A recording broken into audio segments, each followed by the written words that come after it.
Good morning sir.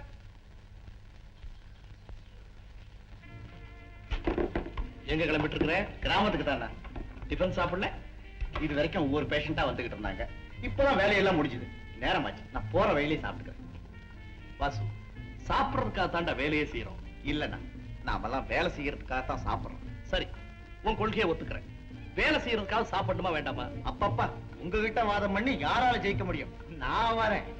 Vasu, உன்ன மாதிரி ஒருத்தர் 2 பேர் தான் சாப்பிடாம கூட கடமைன்னு உயிரையே விடுறாங்க. அநேகமா எல்லா டாக்டரும் தன் கடமையை ஒழுங்காத்தான் செய்யறாங்க.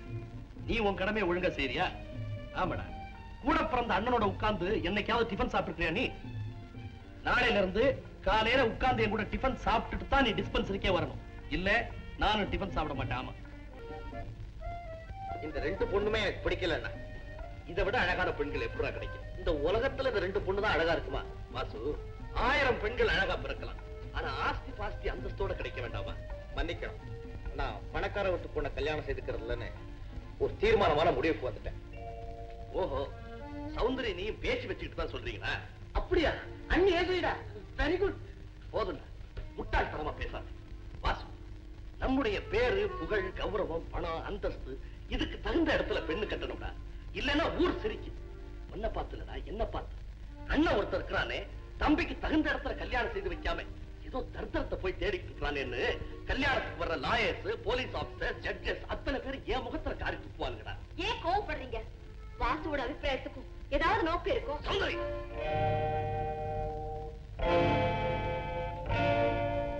சரிடா, கல்யாண மேட்டர் கொஞ்சம் தள்ளி போடுங்க. ஏன் அபிப்பிராயத்தை மாத்திக்க நானும் முயற்சி செய்யறேன். ஆல்ரைட் வாசு, ஆனா ஒண்ணு மாத்திரம் நல்லா ஞாபகம் வச்சுக்க. இந்த வருஷம் முடியறதுக்குள்ள உன் கல்யாணம் முடிஞ்சாகும்.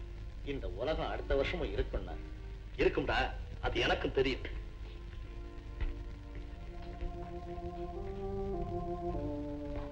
அம்மா, சின்ன எஜமாதான் பெரிய இடத்து பொண்ணு வேண்டாங்கிறாங்க. நீங்களே ஏமா பணக்கார வீட்டு பொண்ணு வேண்டாங்கிறீங்க? இந்த வீட்டுல வாசுவுக்கு வர்ற மனைவி உனக்கு பதில் ஒரு வேலைக்காரியாகத்தான் வரணும். எனக்கு சரிசமமான ஒரு பணக்காரி வரக்கூடாது. ரொம்ப கெட்டனம்மா. மீனா, இல்லம்மா, என் பொழப்புல மண்ண நீ போட பாக்குறீங்களே தான் சொன்னேன். அதிக பிரசங்கி. உன் வேலைக்கு இப்பவே மண்ணுதான்.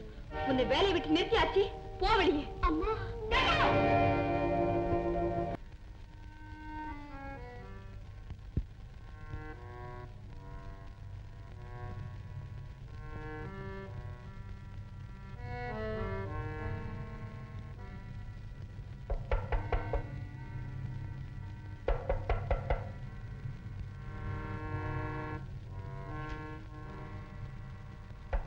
யாரு?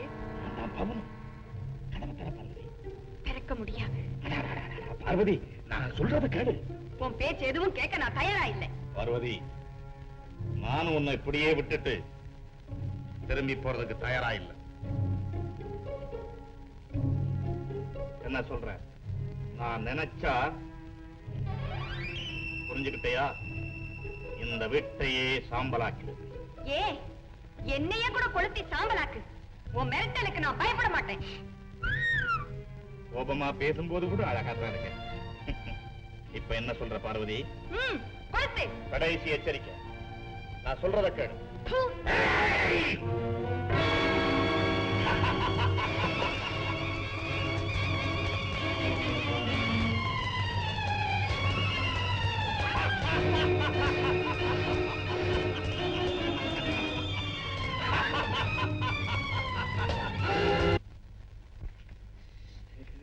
ஆமா, இவர் ஏன் தீக்கு போனாரு? நம்ம ஊர்ல ஒரு வீடு தீப்பிடிச்சு எரிஞ்சு போச்சுங்க. அதை அணைக்கிறதுக்கு போனோம். அதுல இந்த கதி. யாருடைய வீடு அது? அதாங்க பார்வதி. இப்பதான் அப்ப நான் பறிகொடுத்தேன். அதுக்குள்ள வீட்டையும் பறிகொடுத்துட்டேன். பார்வதி இப்ப எங்க? அவ போன இடம் தெரியலீங்க. சரி சரி, நான் சாயந்தரம் வரேன். ஆகாரம் சூடா கஞ்சி மட்டும் கொடுங்க. நீ தைரியமா இருப்பா. சௌந்தரி, எனக்கு என்னவோ பயமாத்தான் இருக்கு. எல்லாம் உங்க முன்கோபத்தால் தான். சௌந்தரி, சரி சரி, ஒண்ணும் பதறாதீங்க. வாசு எப்படியும் வந்துடும். இல்ல சௌந்தரி, எனக்கு மனசு சரியால. நான் போய் பார்த்து வந்துடுறேன். என்னங்க, நீங்களே போகணுமா? போலீஸ் இன்ஃபார்ம் பண்ணா? என் தம்பி என்னை விட அக்கறையா யாராலையும் தேட முடியாது. என்னால முடியலன்னா அப்புறம் பார்க்கலாம்.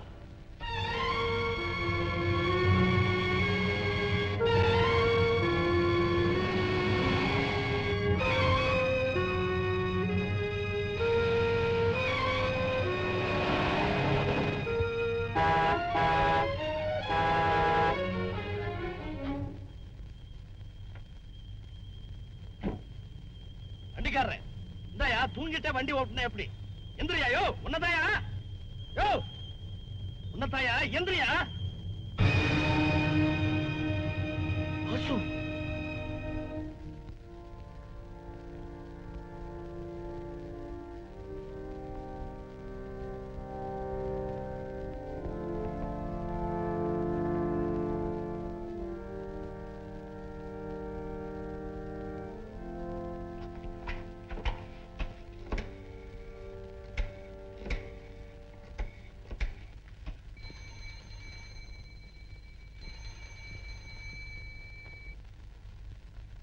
ஹலோ, ஆமா நான் தான். சௌந்தரி, நம்ம வாசுவுக்கு ரொம்ப சீரியஸா இருக்குது. வாசுகா? ஆமா சௌந்தரி, யாரோ அவனை. ஹலோ ஹலோ, அவன் பிழைக்கிறது ரொம்ப கஷ்டம். நீ உடனே புறப்பட்டு வா. எந்த ஆஸ்பத்திரி? இதோ பரட்டாரு.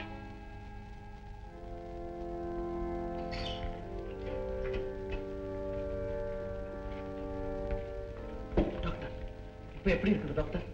ரொம்ப சீரியஸ் மிஸ்டர் வர்தன். இப்ப செய்திருக்கிற ட்ரீட்மெண்ட்ல இன்னும் 1 ஹவர்ல கண்ணை திறக்கணும், இல்லைன்னா பிழைக்கிறது கஷ்டம். டாக்டர், அவனை எப்படியாவது பிழைக்க வச்சிருக்க டாக்டர், அவனை எப்படியாவது பிழைக்க வச்சிருக்க டாக்டர். சே, என்ன மிஸ்டர் வர்தன், குழந்தை மாதிரி அழறீங்க. ஆமா டாக்டர், நான் ஒரு குழந்தைதான். இந்த உலகத்துல நான் யார்கிட்ட பேசினாலும் பழகினாலும் அனுபவப்பட்ட ஒரு மனிதன். ஆனா என் தம்பி வாசுவோட பேசும்போது பழகும் போது அவனை பத்தி நினைக்கும் போதே நான் ஒரு சின்ன குழந்தை ஆயிடுறேன் டாக்டர். நான் ஒரு சின்ன குழந்தை ஆயிடுறேன். சின்ன வயசுல எங்க அப்பா ₹1 காசை தூக்கி விட்டேன். அது யாருக்குங்கிற சண்டையில நாங்க 2 பேரும் கட்டி புரளுவோம். ஆனா அந்த காசு யார் கையில கிடைச்சாலும் வாங்குற பண்டத்துல ஆளுக்கு பாதி எடுத்துக்கோ டாக்டர். ஏன் டாக்டர், மனுஷன் மரம் மாதிரி வளர்ந்துட்டாலும் அவன் மனசுல பதிஞ்சிட்ட பிள்ளை பருவத்து நினைவுகள் அவன் நெஞ்சத்தை விட்டு மறையறது இல்லையா doctor? Don't worry mister Vardhan, don't worry. I am sorry doctor, I am extremely sorry. உங்ககிட்ட நான் ஏதோ பைத்தியம் மாதிரி பேசிட்டு இருக்கேன்ல. நீங்க போய் அவன் பக்கத்துல இருந்து அவனை பாத்துங்க டாக்டர், அவனை பாத்துங்க.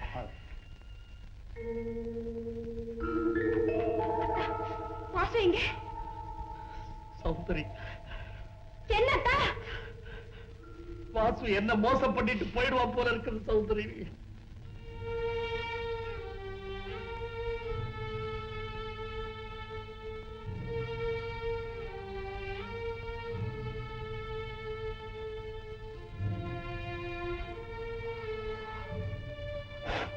வாசு கண்ணை திறந்து பார்க்காமலே கிடக்கிறான். சௌந்தரி, நீ உள்ள போ, அவங்கிட்ட சொல்லு, உங்க அண்ணன் இனிமே உன்னை திட்டவே மாட்டார். நீ இஷ்டப்பட்ட இடத்துல கல்யாணம் செய்துக்கலாம், பணக்கார இடம் வேண்டாம்னு சொல்றாருன்னு போய் சொல்லு. அதனால கண்ணை திறந்து பாரு வாசுன்னு போய் சொல்லு. போ. அழாதீங்க, வாசுவுக்கு ஒண்ணும் ஆகாது.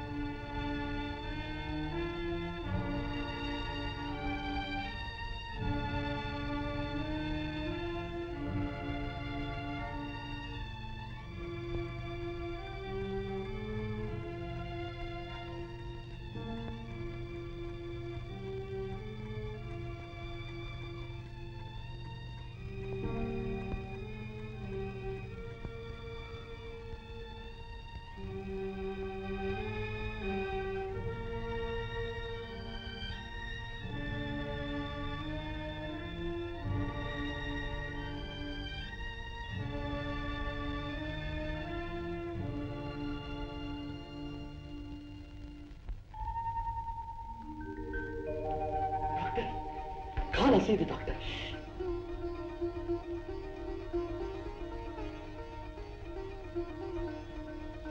வாசு, வாசு, வாசு, வாசு. மிஸ்டர் வர்தன், அவரை டிஸ்டர்ப் பண்ணாது. நாளை வரைக்கும் அவர் ரெஸ்ட்ல இருப்பதுதான் நல்லது. Thank you doctor, thank you very much.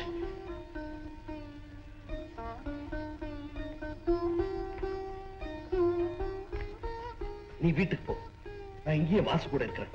வாசுக்கு எப்படி இருக்குன்னு அடிக்கடி போன் பண்ணுங்க. சரி சொல்றேன். நான் வரேன்.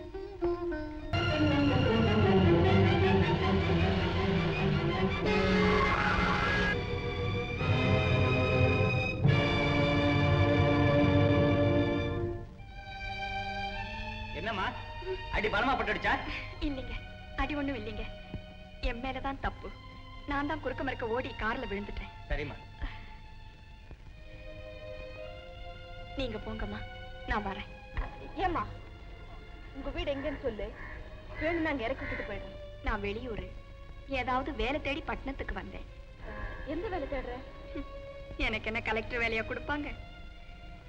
ஏதாவது வீட்டுல சமையல்காரி வேலை கிடைச்சாலும் போதுங்க. அப்போ நீ எங்க வீட்டு வேலைக்கு வரியா? வரேம்மா. வா. நமஸ்காரம் நமஸ்காரம். சௌந்தரி சௌந்தரி, வாசு வந்தாச்சு, சீக்கிரம் எடுத்துப்பா.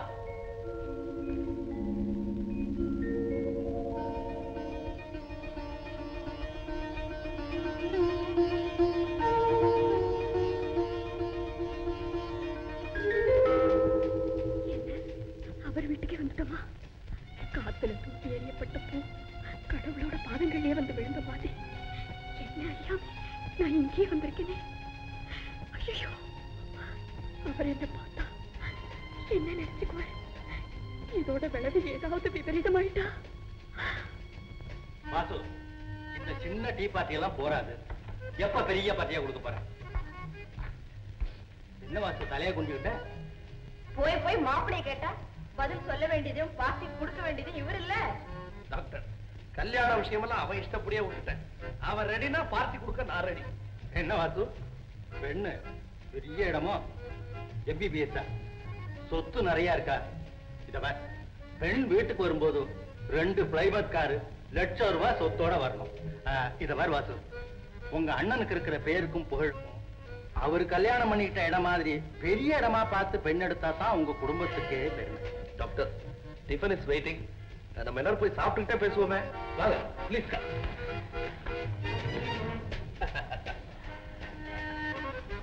ஏய், சீக்கிரம் கேக் பண்ணா.